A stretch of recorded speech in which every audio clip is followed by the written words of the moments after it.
All right, welcome back to the final part of this morning's Right Stuff. I'm Richard Baker, standing in for Matthew whilst he takes his summer break. And joining me now is property expert Luke Doonan, who is here, brand new expert on the Right Stuff. Welcome. Good morning. He's here to help sort out any problems you have with your home, buying, selling, moving, staying put.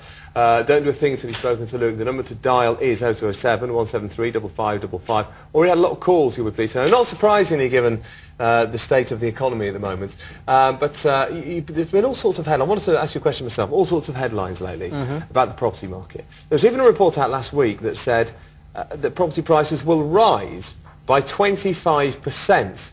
Not immediately, in about 3 years' time or so. Yeah, now, is that true? Well, they said over a 5-year period. Was it a 5-year period? Yeah, so what did you make of that? Well, I think it's really the press, again, just trying to get a headline. So if you think about 25% over 5 years, is 5% a year. And I think we're not really going to have any major growth for the next sort of 18 months, 12 months to 18 months. What's happened in the past 12 months? Basically, the banks have stopped lending to each other, which means they've stopped lending to us, Joe Public, in simple terms. So the amount of liquidity in the market is not great. So the big mortgage companies are just really being very careful who they lend to. Yeah, so therefore, if you don't give people money to buy houses, they don't buy houses, which decreases the amount of demand.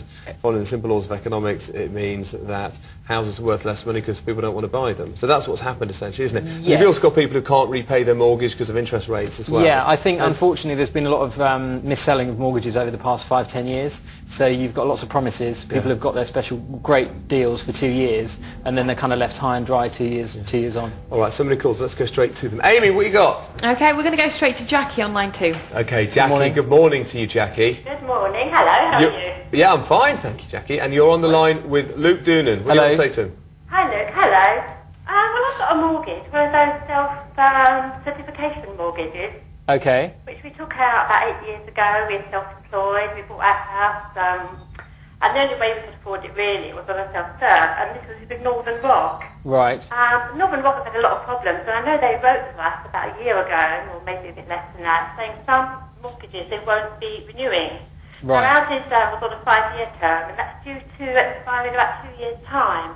And we've had quite a change of circumstances in the last few years. Our daughter's been diagnosed with a liver disease. Right. So we're not able to work fully, and our income has really gone down. So Okay. I'm just wondering, what should we be really thinking about doing in the next few years? If I were you, what I would do is speak to Northern Rock probably about 6 months before your mortgage is due to expire. See what they can offer you, and if they don't offer you a deal, then just shop around and get a new mortgage, to be honest. Yeah, the problem really is I don't know if we'll be able to get another self-certification mortgage, because I hear they're hard to get now. Well, there are still some. It really depends on how much your house is worth and how much your mortgage is. If you've got a really big mortgage, it may be quite difficult, but if your loan to value... Because we bought a house for us 60, and I know it's gone up to at least 120-ish in the last 8 years because of the part of Essex we're in. Right. So would that be in our favour, really? Yeah, I think it would be, definitely. I would just definitely shop around. I think Northern Rock are probably one of the safest companies to be with. Because the government own them. Exactly, yeah, right, in simple terms. And I think, did you say yours is running out in about 2 years? Yes. I think the next 12 to 18 months will be a lot better, and we're going to see some much better rates come online, but I think it's going to take that amount of time to sort out. Okay. Jackie, was that helpful? Lovely, that's great. Thank you very much. Thank you, Jackie. Thank you. Nice to speak to you. Let's go back to Amy. Amy, what you got? Okay, we're going to go to Margaret on line 3. Okay, Margaret, hello. Hello there. Hello there. You're on the line with Luke Doonan, Good morning. our new property expert. Margaret, what's concerning you? Hi, good morning. I live in a council house at the minute, and it has a right to buy. And I was tempted to buy it, but I thought with the house prices down now, maybe a new build would be better investment for the future. And my ability to actually get a mortgage would be preferred to buying a new house or an old council house, if you know what I mean. Whereabouts is your property? It will be in Hemel Hempstead. Right. I mean, my view of council housing, the way they were built, 15, 20 years ago, is a lot better than some of the developers today. Are you going to get a discount? Yeah, you get a slight discount, yeah. It's capped now, but it is something. Okay, I would 100% buy your council house, and then later on, I think you can sell after 3 years. So you could then sell later on and then buy what you want. But it's a really good step to start with. All right. See, I was thinking the other way. I thought go for the new building with all the things in it. That's interesting. Yeah, I think if someone's offering you a discount and you're probably going to get a really good price. And then she can sell it for full price and then makes a profit. Exactly. Yeah. Yeah, Margaret, very clear bit of advice for you there. That's lovely. That's great. Thank you. Okay, thank you, Margaret. Bye. Let's go back to Amy. Okay, we're going to go to Dawn on line 4. Okay, Dawn, hello to you. Oh, good morning. Good morning. You're on with Luke Doonan. What's on your mind? Good morning. I've got a property that my mum left me a few years ago. Lucky you. Died. Now, the estate needs to be separated. There are 4 of us, and the property is due to be sold in approximately 12 months' time. Right. I'm just wondering the best way to deal with it, whether to sell it after a 12-month period or to hold on to it for the 25% increase in 3 years' time. Right, yeah. It's difficult to know what to do. Is there any reason why you're selling it, or there's a plan to sell it in a year from now? Only because my stepfather is currently in the property. Right. And he's got his name on a residential home. The waiting list is 12 months. So we thought, okay, then the property will be available to be sold on. Okay. It really depends on the other 3 people involved, because there's normally so many problems with families fighting over, you know, when it's sold and who gets what. Personally, my view is if you buy and own property, never sell it, because sooner or later, 10, 15 years, if you look long term, it will come good for you. Yeah. Okay. Dawn, is that right? Thank you. Yeah, that's Pleasure. fine. Good luck. Thank you. Thank you, Dawn. And we'll go back to Amy one more time. Amy. Yeah, sure. Let's go to Greg then on line 1. All right, Greg, you're through to Luke Doonan. Good morning. Luke, hi. Hi, how are you? I'm fine, thanks. Good. My question relates to the buy-to-let market, which I am not a part of yet, but I would like to start investing in.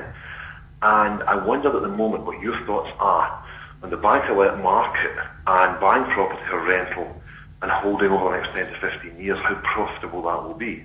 I mean, I've been doing buy-to-let for nearly 20 years, and I think there's always a bargain in any market, but it's just getting the right property.